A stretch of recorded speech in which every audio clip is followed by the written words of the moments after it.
T minus 30 seconds.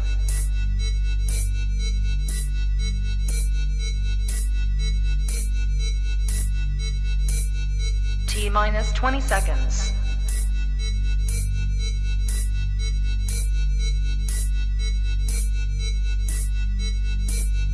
10, 9, 8, 7, 6, 5, 4, 3, 2, 1, 0.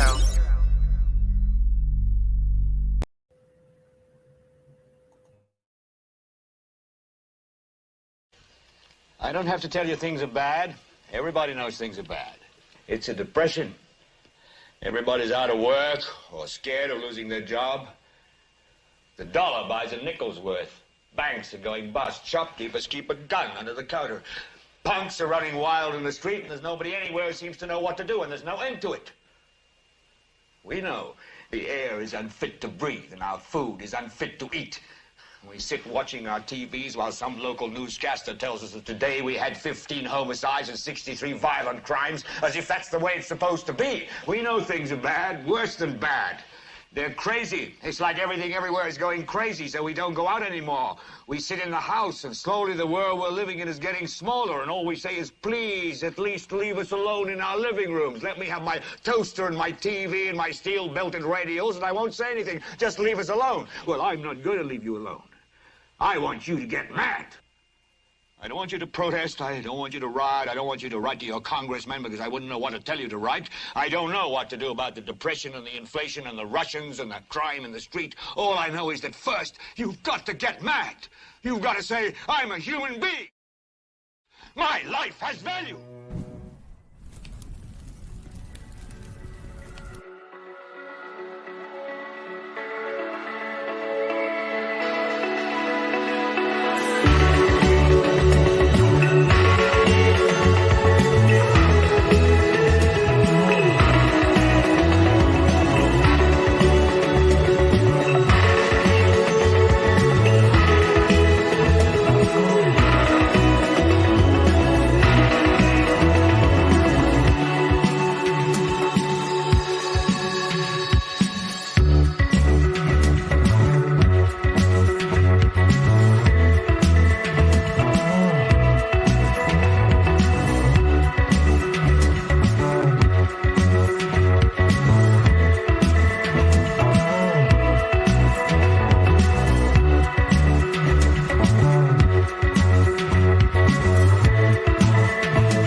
Everybody, and welcome to Global Watchman News. My name is Larry Swan. I hope you guys are all doing well.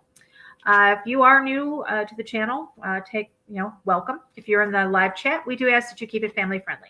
We do ask that you try to refrain from using, the trigger words that'll get us flagged over on social media. We will be broadcasting right now live tonight on YouTube, Twitch, and thank you to my friend Ken, who is simulcasting right now on the Facebook group, Nothing to See Here. If you guys do not know, that is the Global Watchman News group now, because Facebook has pretty much taken us completely off. We've lost the Underground Resistance Network, both those groups. We lost I think 3 or 4. Ken, Ken is Red Pill Truth. He's in our chat right now over on YouTube. He's one of our moderators, admins in the group, and so we had to change the name. So it's now known as Nothing to See Here. So this is our first time broadcasting live over on the group. I'm being punished at the moment. I cannot do live streams at all. So if you're turning in over there, welcome. There will be moderators in the chat rooms to make sure that we stay within the terms of service put forth to us by the platforms that we're using tonight. If you're new to the channel, welcome. Take a minute, hit that subscribe button, hit that bell so you know when we go live.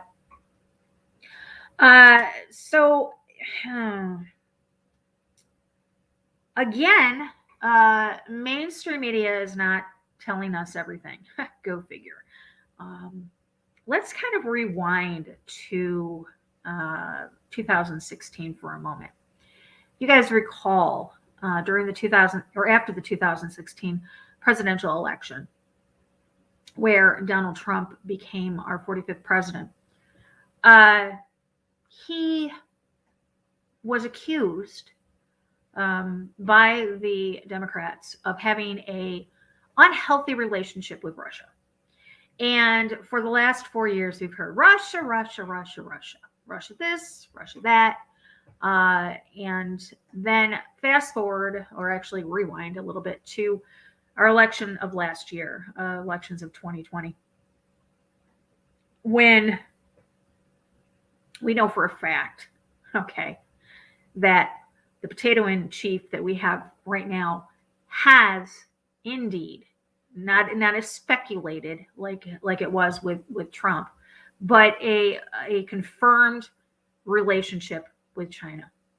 It goes back to his son Hunter, who, by the way, has anybody seen Hunter? We haven't seen hide nor hair of Hunter since before the election. You would think that if that was Don Jr., he would have been in handcuffs and sentenced to life imprisonment by now. But we don't hear from him. But anyways, I digress. So we know that there is an unhealthy relationship between the current administration here in the United States and the Chinese government. And you won't hear it on mainstream media because, they cover up everything unless, it fits their agenda. So you won't be hearing about this. The only thing that we've been hearing lately is that China has been interacting, has been getting squirrely, I guess you would say, with Taiwan. But we're not hearing the truth about what's going on with the United States. So let's share with you guys some things. I have quite a few things pulled up for us at the moment, but we're going to start out with this right here. This is from the American Military News. This was dated September 9th, so it was last Thursday. It says Chinese state media vows military will show up at U.S. doorstep soon, and China will win. Chinese state-run Global Times media outlet published an op-ed from its editorial board on Wednesday, that was last Wednesday, vowing that China's military will soon confront the U.S. in a hostile exchange. The U.S. will definitely see the PLA show up at its doorstep in the not-so-distant future, the op-ed said. The two sides' warships and aircraft on the seas will carry huge mutual strategic hostility, and the two countries will not avoid each other. Once the situation gets out of control and triggers military clash between China and the U.S., we must give full play to our home field advantage. China will definitely win once there is war, the Global Times op-ed said. The op-ed came in response to U.S. Navy guided missile destroyer, the USS Benfold, conducting a freedom of navigation operation near the Mischief Reef in the Spratly Islands of the South China Sea last Wednesday.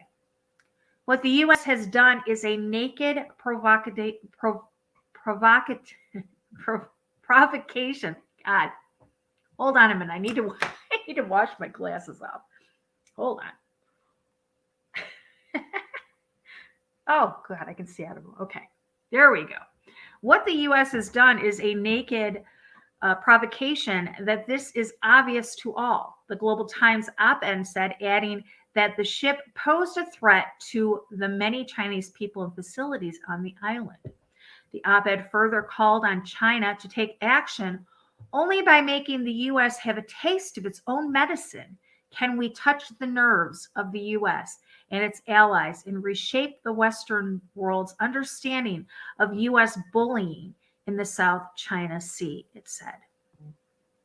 The U.S. Navy's Seventh Fleet said the U.S. warships sailed in accordance with the international law within 12 miles of Mischief Reef, an area that China has heavily militarized and reportedly began flying military flights out of earlier this year. The land reclamation efforts, installations, and structures built on Mischief Reef do not change this characterization under international law. By engaging in normal operations within 12 nautical miles of Mischief Reef, the United States demonstrated that vessels may lawfully exercise high sea freedoms in those areas, the U.S. Navy said. While the U.S. does recognize China's claim to the Spratly Island, it rejects any claim China makes beyond the 12 nautical mile limit of the Spratly Islands. Mischief Reef is among the 7 island reefs China claims as its own and has been militarizing in recent years. China established 9,000-foot runways on 3 islands in the South China Sea to accommodate any aircraft in its fleet, including its nuclear-capable H-6 bombers. Earlier this year, Washington Times obtained satellite images showing PLA KJ-500 airborne warning and control planes, Y-9 transport planes, and Z-8 helicopters on the island, indicating a now permanent presence on the islands.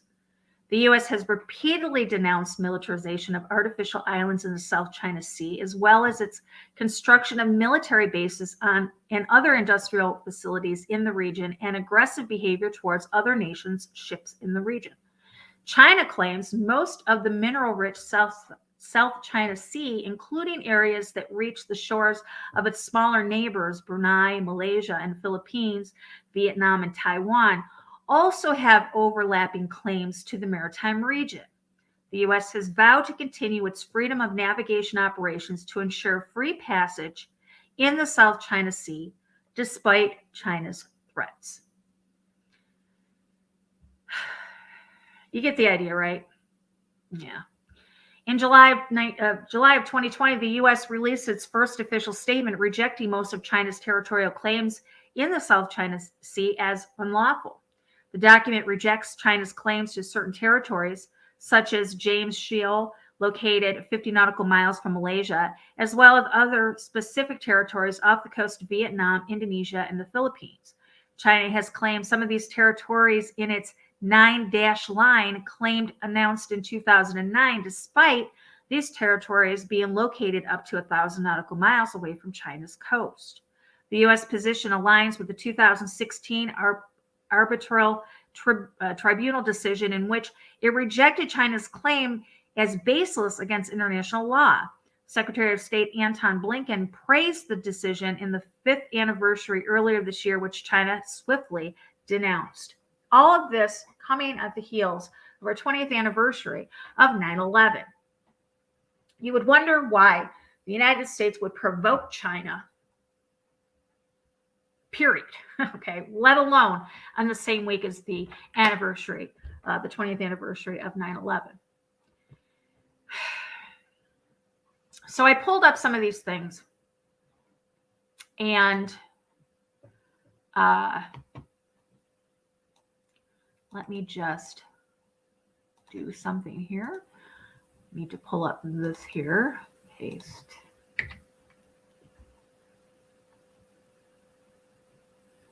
Okay. Let's get out of this one and pull up the next one. All right. Here we go. So China basically is saying here that it will not tolerate the United States in this area. The U.S. guided missile destroyer of the U.S. Benfold trespassed in waters near the Mehe Reef in South China Sea Wednesday without permission from China.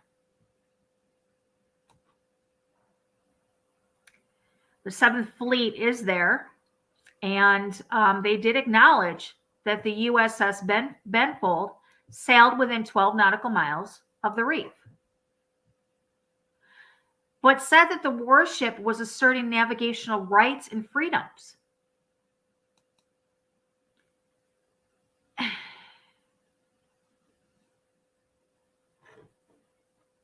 The United States has been a bully in this world for a very long time. We know for a fact that along with the Russian troops that are here in the United States, there's also Chinese troops that are here in the United States. How interesting that all of this is happening, getting very, very, very little mainstream media coverage. Again, the same week as the anniversary of 9/11. And also under the cover, under the guise of what has been happening over in Afghanistan. It's like that shell game. You know, keep your eye on the shell because this left hand is moving it around, but that right hand, man, that's the one doing the covert things over here where they don't want you to see. So the U.S. Navy has been moving into situation or into position to basically push China to the limit. I could tell you for a fact that won't end well.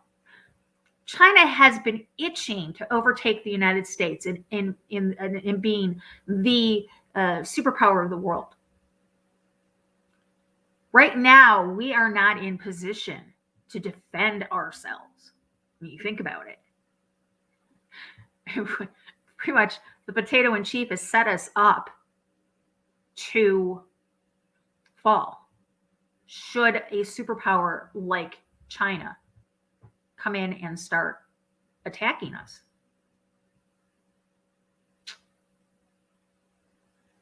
You think about it.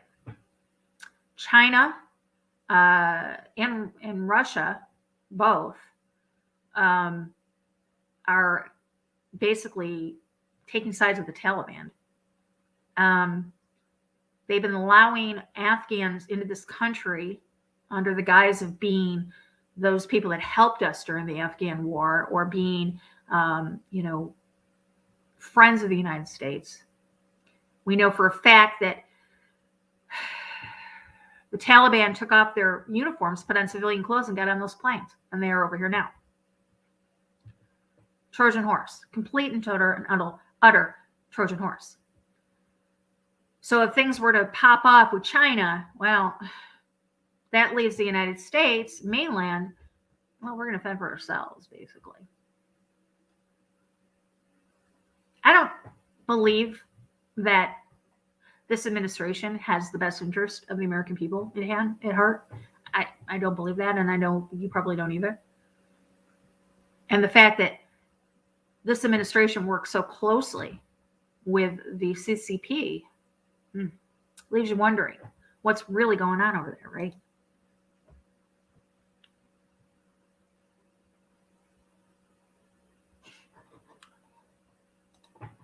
See what else I got. So the United States is basically telling China that we're rejecting your unlawful claims to these islands in the South China Sea.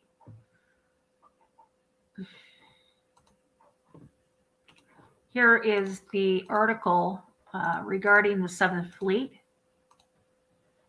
The commander of the U.S. 7th Fleet, this is, right now they're doing Freedom of Navigation Operation. The name alone, Freedom of Navigation Operation. Freedom to go wherever it is we want to go, despite what you, insert China, feels about it. We have known for a long time that China has taken possession of those islands. We have watched them bring in actual dirt and sand and build up these runways. We've watched them through satellite images. We know that they've established themselves on these islands. And yet we're going to go over there and we're going to conduct a freedom of navigation operation because why? We can. There's a difference between what we can do and what we should do.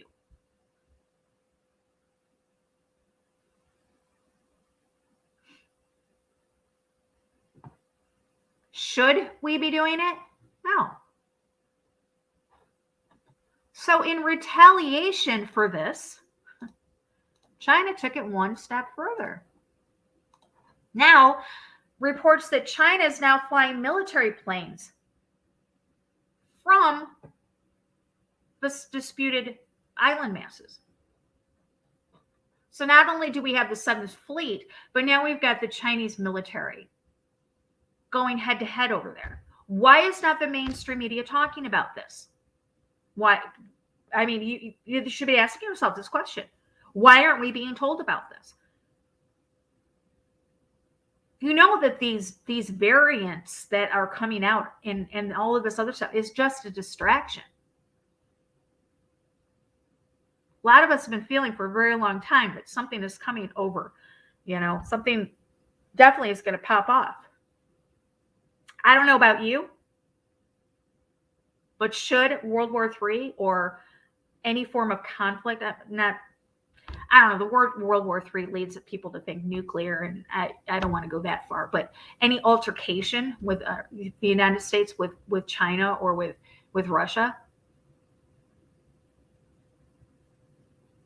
is that something that we would trust the current administration to lead us through?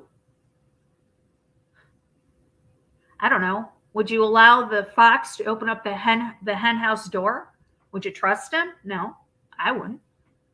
This is the last administration I would want to be at the helm should this country get into a military altercation with any other country, whether it be China, Russia, Iran, whatever.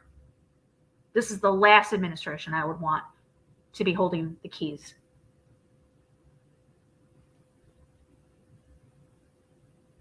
But then again, if he's working for them and they're the ones that are behind the curtain, if they're the ones with their hand up his back, if they're his handlers, well, you can see where that's going.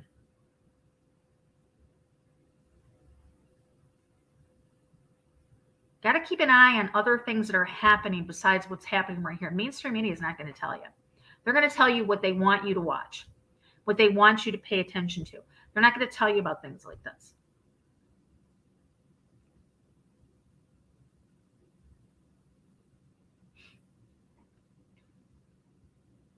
Setting us up for failure. They've allowed a Trojan horse to come into this country. Just a matter of time. It's a ticking time bomb.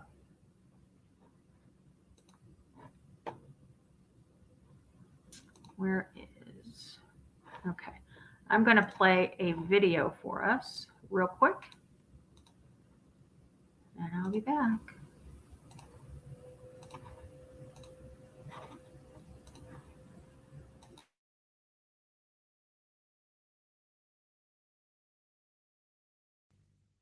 The Pentagon held talks with the Chinese military for the first time since President Joe Biden took office.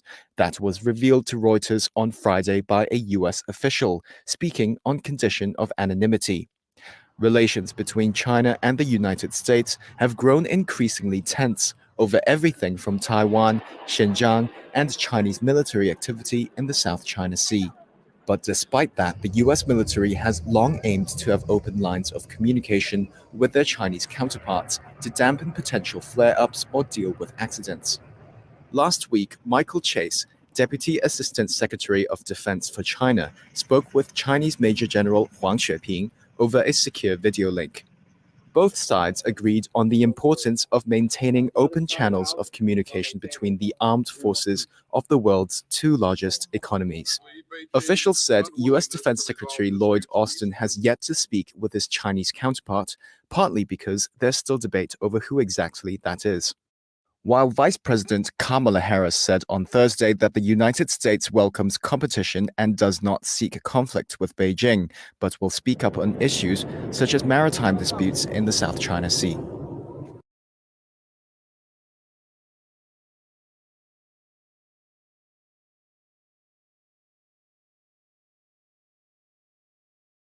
Partly because there's still debate over who exactly that is. Officials said U.S. Defense Secretary Lloyd Austin has yet to speak with his Chinese counterpart, partly because there's still debate over who exactly that is. Lloyd Austin has not spoken with his Chinese counterpart because they're not even sure who that is. What?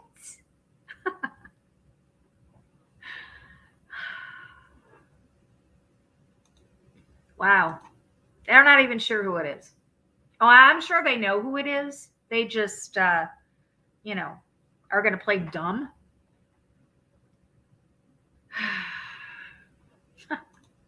Yeah, that's pretty funny. Here's another article.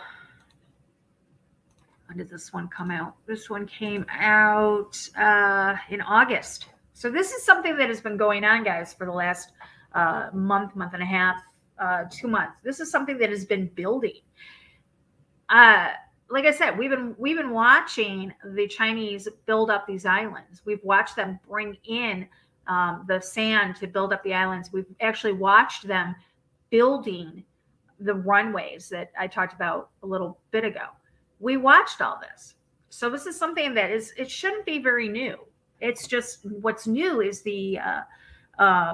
what is new is the 7th Fleet being out there poking the bear or poking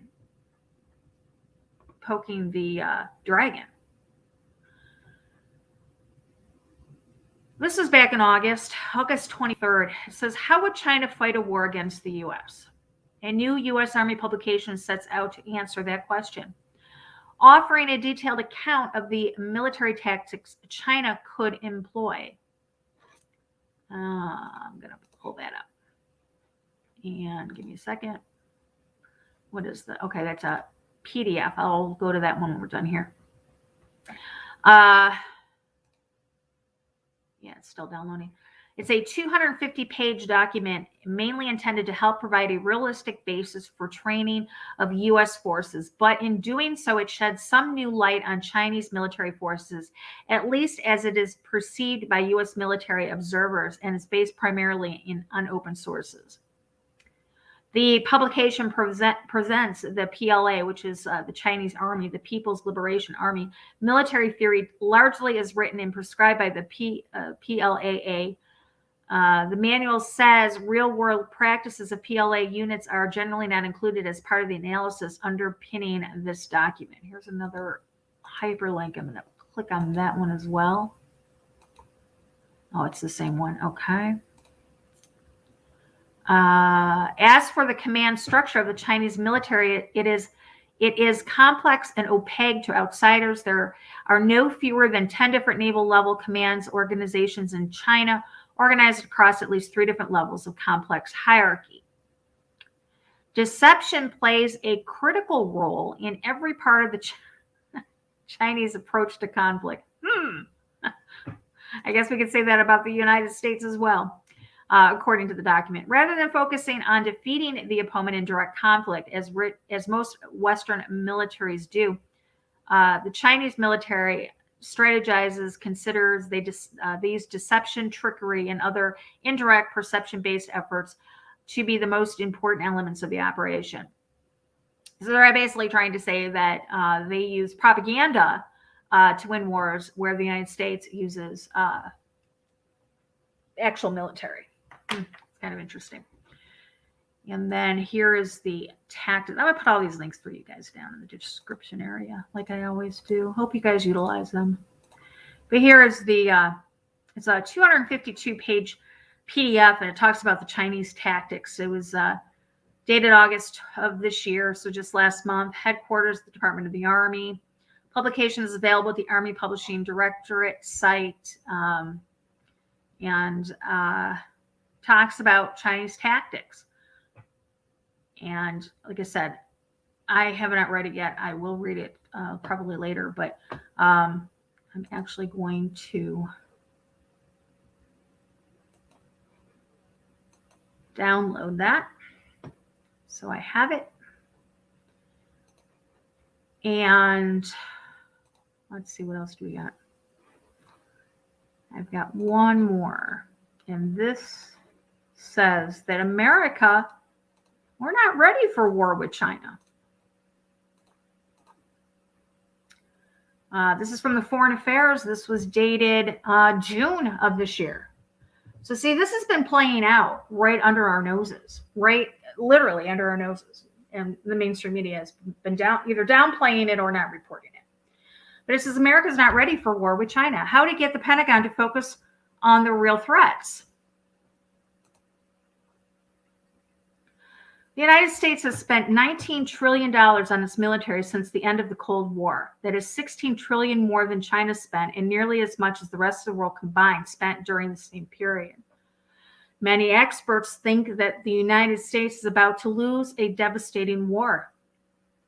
In March, Admiral Philip Davidson, then the commander of the U.S. forces in the Indo-Pacific, warned that within the next 6 years, China's military will overreach that of the United States and will forcibly change the status quo in East Asia.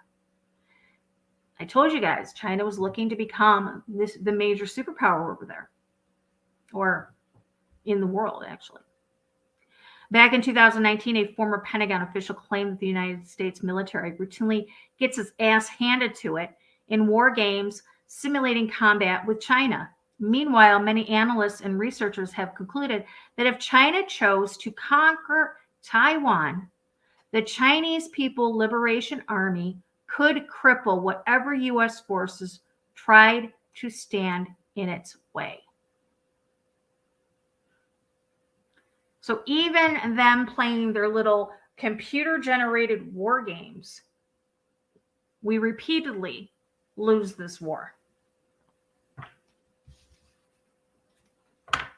And with the potato in chief in charge, I could see that happening. How about you?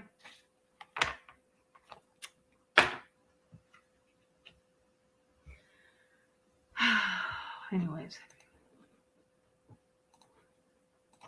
that's all I got for us. I'm going to put the links in the description below. If